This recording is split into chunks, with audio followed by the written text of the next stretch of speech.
찬송합니다 라는 제목으로 하나님 말씀을 전하겠습니다. 여러분, 우리가 읽은 이 시편 146편은 별명이 있는데 할렐루야 시라는 별명이 있습니다. 왜 할렐루야 시라는 별명이냐면은 처음에 시작할 때에 할렐루야로 시작해서 마지막 끝날 때에 할렐루야로 끝나기 때문이죠. 여러분, 이 할렐루야라는 말의 뜻을 다 알고 계시죠? 할렐루야는 하나님을 찬양하라 라는 그런 뜻입니다. 그래서 우리가 할렐루야 하면은 그냥 아무 의미 없이 할렐루야가 아니라 하나님을 찬양합시다 이런 뜻이 있는 거죠. 그래서 이 할렐루야라는 말의 뜻이 참 좋아서 우리가 인사할 때도 여러분 어떻게 인사하시나요? 인사하실 때도 보통 어떻게 식사하셨습니까? 이렇게 물어보시든지 아니면은 자기와 친구나 이렇게 나이가 어린 사람을 만나면은 뭐 살아있네 뭐 이렇게 인사를 하든지 아무튼 어떻게 인사하는지 다양하게 각자 다르실 텐데 할렐루야로 인사하시는 건 참 좋은 것 같아요. 그래서 서로 만날 때 집사님 할렐루야, 권사님 할렐루야, 뭐 성도님 할렐루야 하고 이렇게 인사하는 건 참 좋은 것 같습니다. 그런 의미에서 우리 앞뒤 옆에 계신 분에게 할렐루야 하고 네 분 인사하면 인사하게 해보겠습니다. 시작. 할렐루야. 아멘. 이 할렐루야라는 말은 참 좋은 말이고요. 또 이 할렐루야뿐만 아니라 우리가 말을 할 때에도 좋은 말을 많이 해야죠. 그래서 이 습관적으로 우리의 입에서 툭 튀어나오는 그 말들이 있습니다. 뭐 예를 들면 아휴 힘들어 죽겠네 뭐 이런 얘기를 많이 하는데 이 죽겠네라는 말보다 할렐루야라고 하는 것도 좋을 것 같아요. 예를 들면 배가 너무 고파요. 배고파 죽겠네 그러지 말고 배고파 할렐루야. 피곤하고 힘들고 짜증나요. 그래가지고 전에는 짜증나 죽겠네 그랬는데 그러지 말고 힘들고 짜증나니까 할렐루야. 그러면 오히려 나도 이제 기쁘고 막 상대편도 기쁘게 하고 그런 좋은 단어인 것 같습니다. 오늘 본문 이 시의 배경은 정확하게 언제인지는 나와 있지는 않습니다. 그런데 구약의 학자들의 말에 의하면은 바벨론 포로 이후기다 이렇게 생각들을 하고 있어요. 그래서 바벨론 포로 이 해방을 맞은 그러한 이스라엘 백성들이 해방의 감격과 기쁨으로 할렐루야 외치면서 고국으로 돌아갔습니다. 근데 고국으로 가보니까 이게 웬일이에요? 성전은 완전히 다 무너져 있고 성벽도 무너져 있고 그야말로 살만한 곳이 아닌 거예요. 그럼에도 불구하고 그들은 할렐루야를 외쳤습니다. 아이고 죽겠네가 아니라 그 참혹한 현장에서 할렐루야를 외친 거예요. 그들이 할렐루야를 외칠 수 있었던 것은 지금 눈에 보이는 지금의 현실 때문이 아니라 그동안 우리와 함께 하셨던 하나님이 계시기 때문에 할렐루야를 외칠 수 있었던 것입니다. 70년 동안 고국을 잃고 방황했던 그들이지만 여기까지 인도하신 하나님이 계셨기에 할렐루야고 우리가 힘들고 어렵게 이 고국으로 돌아왔지만 그래도 돌아왔으니 할렐루야고 또 이곳에서 다시 성전을 지을 수 있고 다시 이 나라를 복구할 수 있으니 할렐루야고 그래서 그들은 할렐루야라는 이 시편을 만들어서 불렀던 것이에요. 여러분 우리에게도 적용해 보면은 저와 여러분의 삶이 녹록지 않습니다. 어려움이 많아요. 한국 교회에도 어려움이 많고 우리 교회에도 어려움이 있어요. 그러면 그 어려움에 대해서 우리가 부정적인 이야기를 쏟아내는 것이 아니라 할렐루야를 외칠 수 있어야 할 줄로 믿습니다. 그래서 어떠한 일이든지 할렐루야. 그러면 그 할렐루야 말의 능력으로 인하여서 그 하나님을 찬양하는 가운데 은혜롭게 모든 일이 진행되고 하나님 뜻이 이루어지는 거예요. 얼마나 감사합니까? 그래서 오늘 본문 1절, 2절은 시편 146편의 기자가 하나님에 대한 신앙관이 이렇게 뚜렷하구나라는 것을 보여줍니다. 우리 1절, 2절 말씀 같이 한번 읽어볼게요. 시작. 할렐루야 내 영혼아 여호와를 찬양하라. 나의 생전에 여호와를 찬양하며 나의 평생에 내 하나님을 찬송하리로다. 아멘. 시인은 여호와 하나님을 평생 찬양하겠다 이렇게 말을 합니다. 여러분 우리가 하나님을 평생 찬양하려면 평생 하나님을 알아가는 과정이 있어야 됩니다. 이 하나님을 알아가는 것과 찬양이 무슨 상관인가? 상관이 있습니다. 우리가 하나님을 알아가면 알아갈수록 우리의 찬양의 깊이가 달라지고 찬양에 대한 나의 마음가짐이 또 달라지게 되는 거예요. 여러분 찬양과 노래와의 그 차이점이 무엇일까요? 우리 찬양대원으로서 훌륭한 찬양대원과 그렇지 못한 그 기준점은 또 어디에 있는 것일까요? 음정과 박자와 발성과 모든 그런 것들을 잘 갖춘 찬양대원이 훌륭한 찬양대원일까요? 여러분 하나님께서 기뻐하시는 찬양대원, 또 하나님이 기뻐하시는 우리 찬양을 부르는 우리 성도님들은요, 그 하나님에 대해서 알아가고 하나님의 말씀에 대한 깨달음이 있는 그런 은혜 받은 성도가 부르는 찬양을 기뻐하십니다. 하나님을 깊이 알아갈 때에 우리는 감격과 감사의 마음을 사랑을 담아서 찬양할 수가 있어요. 만약에 우리가 하나님을 찬양할 때에 하나님을 알아가려 하지 않고 나 자신의 재능으로만 하나님을 찬양하려 한다면 어느새 은혜 없이 찬양하는 나 자신의 모습을 발견하게 될 겁니다. 그리고 하나님을 알아가려 하지 않고 악보만 보면서 곡조에 따라 부르게 되면 그것은 찬송을 노래로 바꿔서 부르는 것입니다. 그래서 노래와 찬송의 차이점은 바로 여기에 있어요. 찬송은 내 마음에 은혜가, 감사와 감격과 은혜가 담겨서 부르는 것이 찬송이고, 똑같은 찬송가를 불러도 그냥 곡조에 따라서 그냥 부르는 것은 찬송이 아니라 노래입니다. 찬송가를 부르고 있지만 그 사람은 노래를 부르고 있는 거예요. 리듬, 박자, 발성, 음정이 다 좋다고 최고의 찬양대원이 되는 것이 아니라 그 가사가 주는 깊은 의미를 먼저 묵상한 후에 은혜로 찬양하는 사람이 최고의 찬양대원인 것입니다. 그렇게 은혜 받은 찬양을 내가 하게 되면 그 찬양의 각 곡조는 나에게 신앙 고백이 되고 그 찬양을 듣는 사람들은 그로 인하여서 은혜를 받게 되는 거예요. 그러니까 모두가 다 은혜를 받으려면 그 찬양의 깊이를 알아야 되고 그 깊이를 알려면 하나님을 알아가는 과정이 있어야 된다는 것입니다.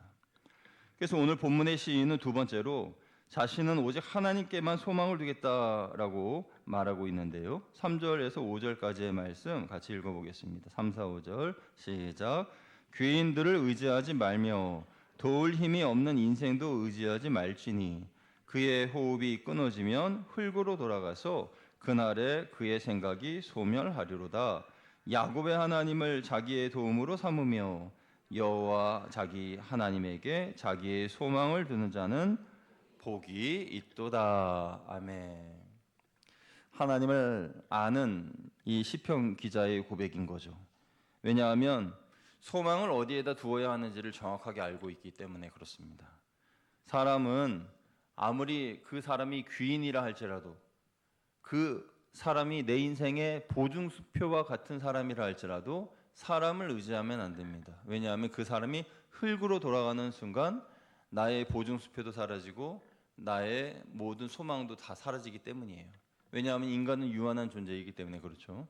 그런데 사람을 의지하지 않고 하나님을 의지하면요, 하나님은 영원하신 하나님이시고 하나님과의 약속은 불변하는, 변하지 않는 그런 약속이기 때문에 하나님과 언약을 맺어야 되고 하나님께만 소망을 두어야 되는 것입니다.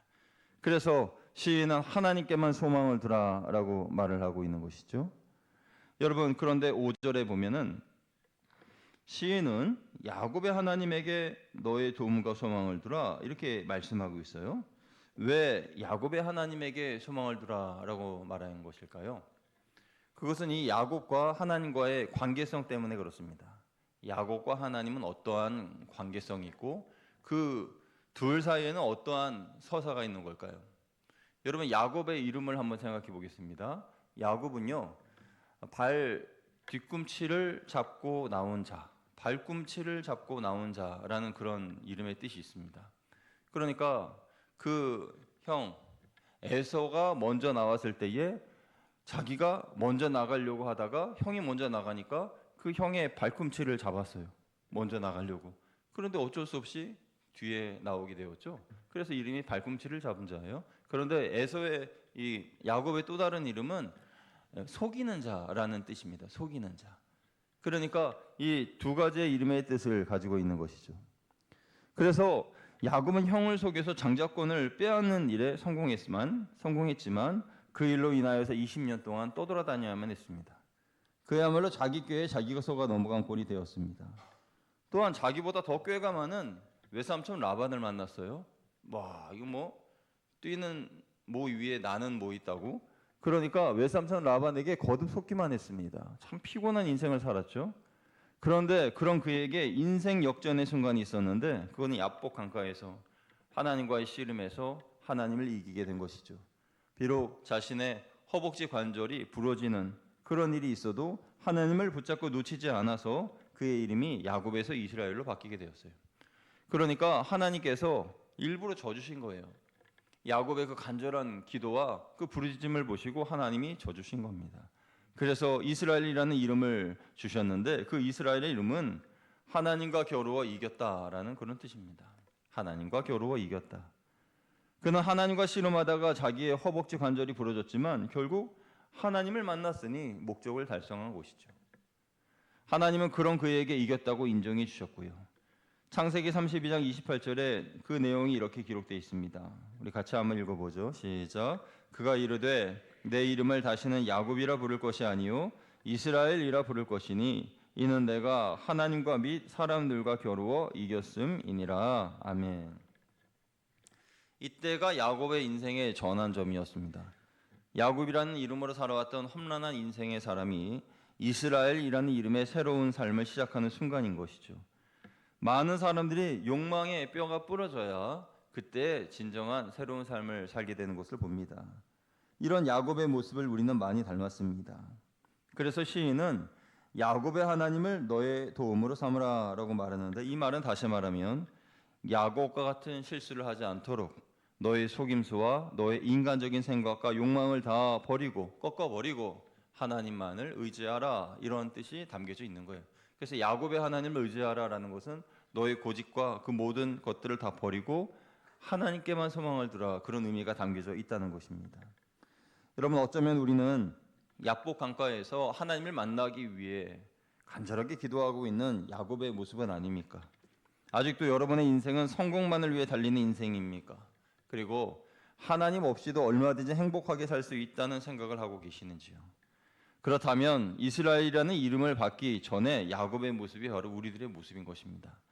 만약에 우리가 하나님 외에 다른 것에 소망을 두고 계속 그것을 의지하며 살면 만약 하나님을 만나기 전 야곱처럼 나의 생각과 계획을 고집하고 살면 야곱의 고집을 꺾으신 하나님께서 우리의 고집을 꺾으러 오실 것입니다.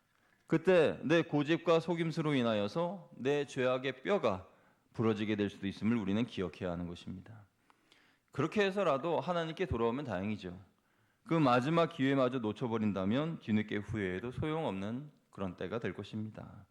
그래서 우리는 하나님을 계속 알아가야 합니다. 더 깊이 하나님을 알아가야 됩니다. 왜냐하면 하나님을 아는 만큼 하나님을 찬양할 수 있기 때문에 그렇습니다. 시인은 하나님께서 창조주이심을 알았습니다. 그래서 6절에 창조주 하나님을 이렇게 찬양하죠. 6절 말씀 같이 읽어보겠습니다. 시작. 여호와는 천지와 바다와 그 중에 만물을 지으시며 영원히 진실함을 지키시며. 아멘. 하나님이 창조주 하나님이심을 몰랐다면 이렇게 노래하지 못했을 겁니다. 그러나 그는 하나님이 창조주이심을 알고 천지와 바다와 모든 만물 다 하나님이 지으셨으니 하나님을 찬양하게 되는 거예요. 시인은 하나님께서 억울한 이들과 줄인 자들과 갇힌 자들에게 정의와 먹을 것과 자유를 주시는 분임을 알고 깨달았습니다. 그리고 의인들을 사랑하시고 소외된 자들을 지켜주시는 분임을 알았습니다. 그래서 자기가 아는 그 내용을 찬송의 시로 적어서 7절에서 9절에 이렇게 찬양하죠. 7절, 8절, 9절 같이 읽습니다. 시작. 억눌린 사람들을 위해 정의로 심판하시며 줄인 자들에게 먹을 것을 주시는 이시로다.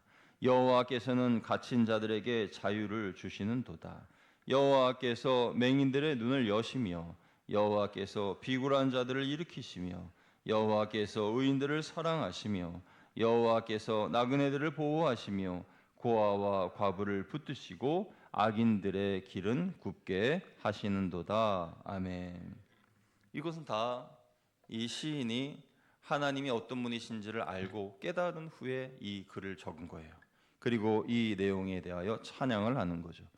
만약에 시인이 하나님이 억눌린 사람들의 심판자가 되어주신다, 재판장이 되어주신다라는 것을 몰랐다면 가난하고 힘없는 사람들, 그 사람들은 평생 가난하고 힘들게 억울하게 살아가는 것을 생각하였을 것입니다. 그러나 하나님은 그들 편에 서셔서 친히 그들의 재판장이 되어주셔서 판결을 내려주시니 얼마나 감사한 일입니까? 그러니까 재판장이신 하나님을 알지 못했다면, 하나님의 억울함을 풀어주시는 분임을 몰랐다면 이 시편 146편의 시는 만들어지지 못했을 것이다 라는 것이죠. 만약에 시인이 하나님은 줄인 이들에게 먹을 것을 주시는 이심을 몰랐다면 일용할 양식을 위하여 기도하는 것이 마치 죄악인 것처럼 착각할 수도 있고, 만약에 하나님이 나그네와 고아와 과부를 붙들어 주시는 분임을 몰랐다면 악인의 형통함만 보고 하나님을 원망하고 미워하며 살았을 겁니다. 그러나 시인은 하나님이 그런 분이 아님을 알았습니다. 그래서 아는 만큼 더 깊은 영성의 찬양을 드릴 수가 있었어요. 우리 시온 찬양대가 이 시편 146편의 기자와 같이 하나님을 더 깊이 알아가시는 분들이 되시기를 주님의 이름으로 축복합니다. 시인은 하나님의 성품을 알고 있었고 하나님 외에 다른 것에는 아무런 소망이 없다는 것도 알고 있었습니다. 체험을 통해서 알았습니다. 여러분, 우리 모두가 하나님을 알아가야 합니다.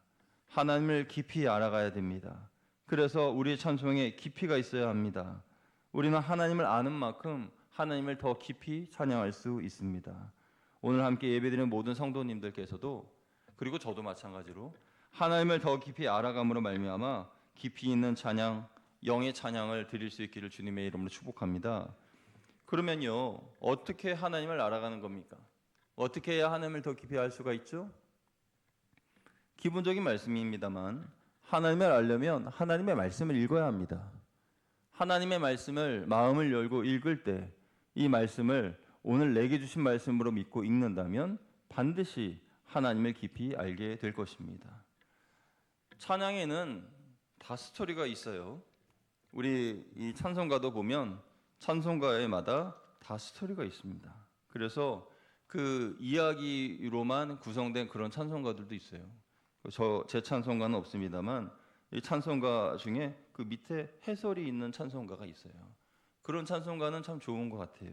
그래서 그 찬양을 부르기 전에 그 밑에 해설을 한번 읽어보고, 이거는 이 아무개 목사님이 그 가족들이 불타는 그런 화재 가운데에 큰 낭패를 경험했지만, 그러나 하나님께서 다시 회복시켜 주셔서 이런 찬양을 지으셨구나, 이걸 알게 되면 그 찬양을 부를 때 그냥 부를 수가 없죠. 이 성가도 마찬가지입니다. 성가 같은 경우에도 그 성가가 지어지게 된 그런 성경 구절이 있어요. 그 성경 구절이나 그런 부분들을 한번 미리 묵상하는 것이 좋습니다. 그래서 미리 묵상하고 그 다음에 말씀을 읽듯이 이 찬양의 가사를 이제 묵상하고 읽는 거죠. 그러면 그 찬양의 가사가 얼마나 은혜가 됩니까? 그리고 난 다음에 찬양하면 그 찬양이 다르게 느껴지는 거예요. 기도할 때에도 나의 요구만 아뢰고 기도하는 것이 아니라 기도 후에 잠잠히 묵상하며 하나님의 뜻을 구하는 것처럼 말씀과 기도를 통해서 하나님의 뜻을 순종하며 하나님을 우리는 알아갑니다. 그렇게 반복된 신앙을 통해서, 반복된 훈련을 통해서 하나님을 더 깊이 알아가게 되는 거죠. 그러면 오늘 본문의 시인처럼 우리도 깊은 찬송을 드릴 수 있습니다. 우리 시온 찬양대는 지금도 너무 잘하고 계시고, 그래서 뭐 더 드릴 말씀은 없습니다. 한 주간 동안 개인적으로 하나님을 깊이 더 묵상하셔서, 그래서 주일에 하나님을 찬양하는 그런 찬양대가 된다면, 그러면 더 깊은 찬양, 더 은혜 있는 찬양으로 하나님께 영광 돌리게 되실 줄로 믿습니다. 뿐만 아니라 우리 모두가 다 우리에게 주신 이 영혼의 깊은 곳까지 울려 퍼지는 그 찬송을 부르기 위해서 하나님의 말씀을 또 열심히 읽고 또 기도하고, 그러면서 믿음으로 살아가시는 이번 한 주간 다 되시기를 주님의 이름으로 축복합니다. 함께 기도하겠습니다. 하나님 감사합니다. 우리 거양 공동체가 할렐루야의 은혜로 시작해서 할렐루야의 은혜로 맞춰지는 그런 충만한 은혜의 공동체가 되기를 소망합니다.